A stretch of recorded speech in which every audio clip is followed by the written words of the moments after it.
Hi everyone, my name is Kostya Kuzmin. I'm a registered migration agent. And as always, on my channel, we talk not only about visas and programs, but we also talk about what drives immigration, what increases or decreases immigration, what is the politics behind it, and stuff like that.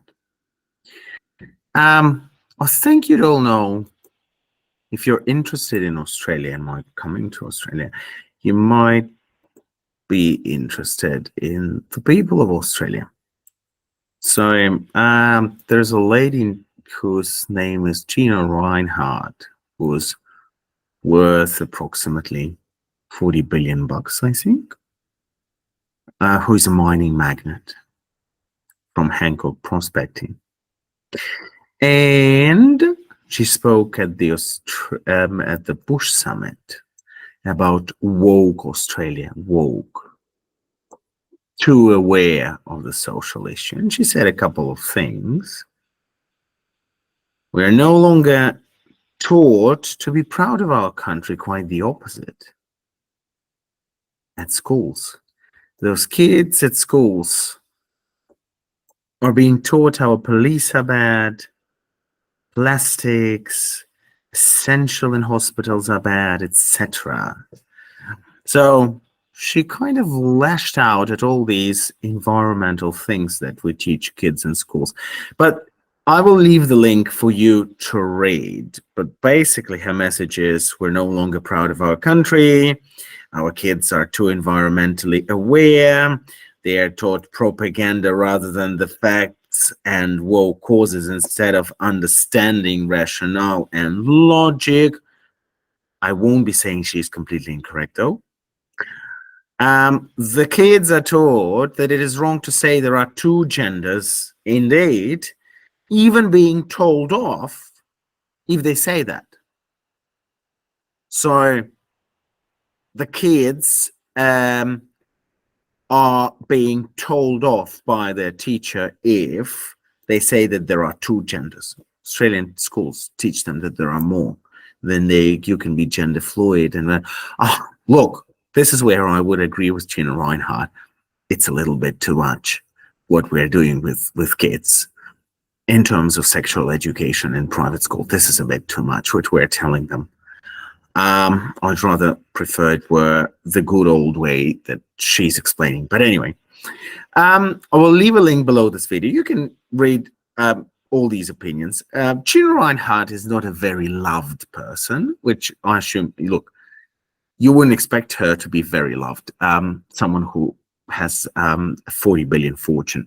And you will also find a lot of negative comments and hatred about her on Facebook. But what I wanted to focus on is what she said about immigration. Okay, that's what we should be concerned about. Of course, she says that mining is engine room of Australia, obviously, because she's a mining magnate, etc. Okay, Ms. Reinhardt, who doesn't like the Labour government that are in power now, so I assume she's a liberal person.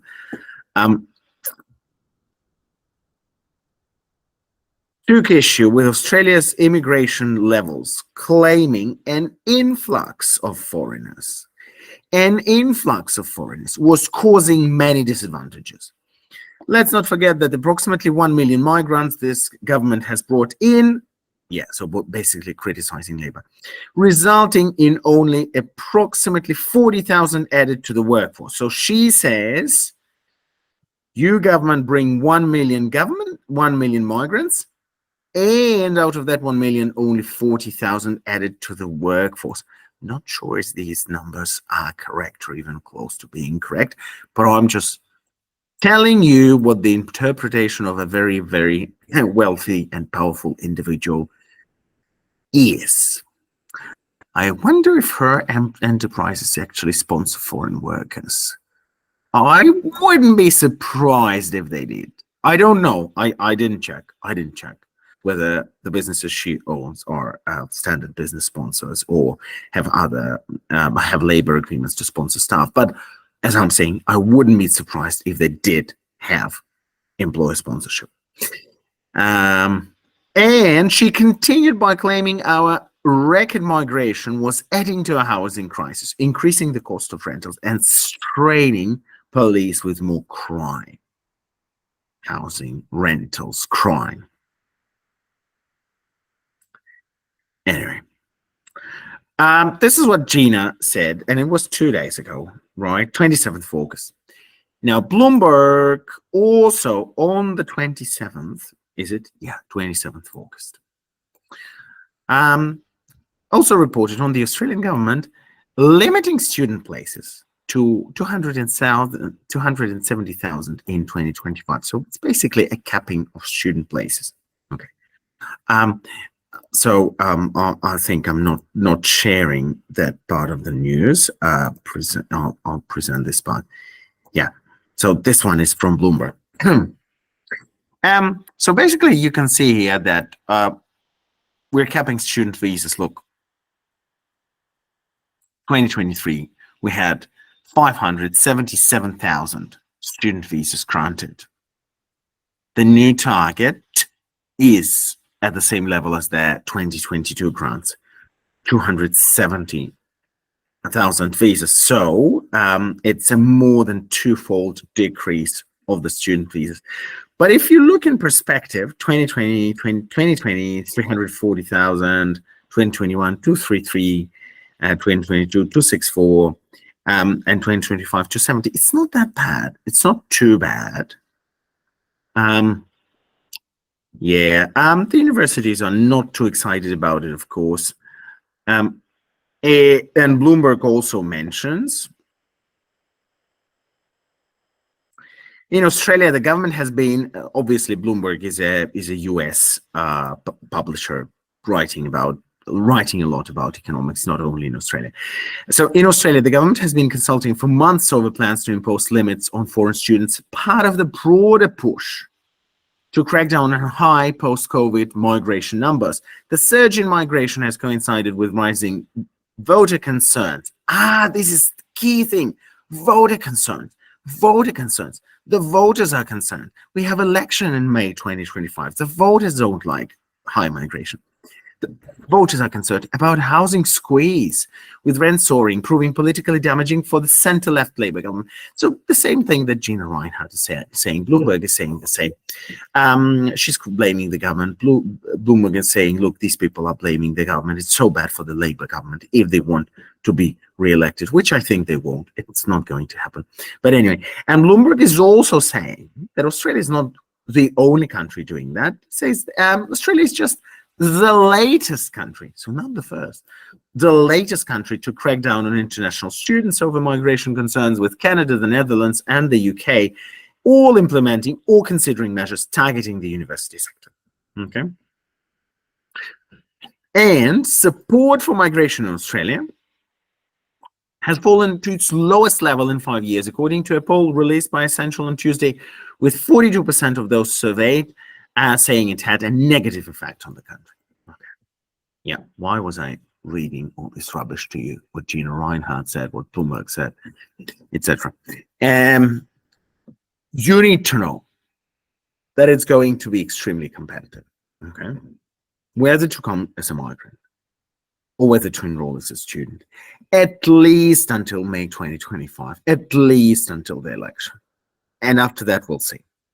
We'll see what happens after that. But universities these days, if you want to enroll, are scrutinizing applications in the most difficult way, because they have instructions from the government to scrutinize applications. Courses are scrutinizing applications. Don't lodge an Australian student visa just if you want to come to study English. No, you're never going to get this visa. Very unlikely. Very, very, very unlikely. It's not going to be possible. What was possible in the past is not going to be possible anymore. I know a lot of students, especially from South America. I know a lot of people from Colombia, for instance, who got student visas to come to study English here. You'll get refusals if you do it now. This is not going to work. It's not working anymore as it used to work before. So choose a proper course, choose a proper provider. The more expensive and the better the course, bachelor's or master's or PhD, the more likelihood you will have of this visa being granted. So plan your strategy right. Plan your strategy right. And if you want skilled migration or employer sponsored, do your English test, talk to prospective employer sponsors, do other things to improve your profile, because it's going to be a tough year for migration, but we still have okay state nomination quotas. They're not fantastic, but they're okay. And employer sponsorship is it has been doing extremely well. All the employer sponsored clients that have been doing recently get approved as standard business sponsors, have their visas granted, have nominations approved for workers. Labor agreements, regional labor agreements are doing extremely well. The aged care labor agreement, the industrial labor agreement, like the meat industry, the dairy industry, all these are doing well. Regional areas where workforce shortages are rife are doing very well in terms of employer sponsorship.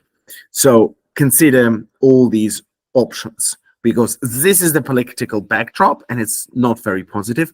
But if you make it right, if you focus on the right things, you still might be able to come to this wonderful country.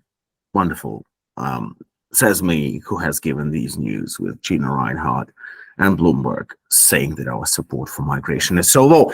But anyway, this is what my channel is for, to try to give objective information, to tell you what people think, what people do, and what's behind our migration. So not just being a registered migration agent, but giving you something more to understand what this country is like and how it all works here. Subscribe to my channel, like this video, and see you soon.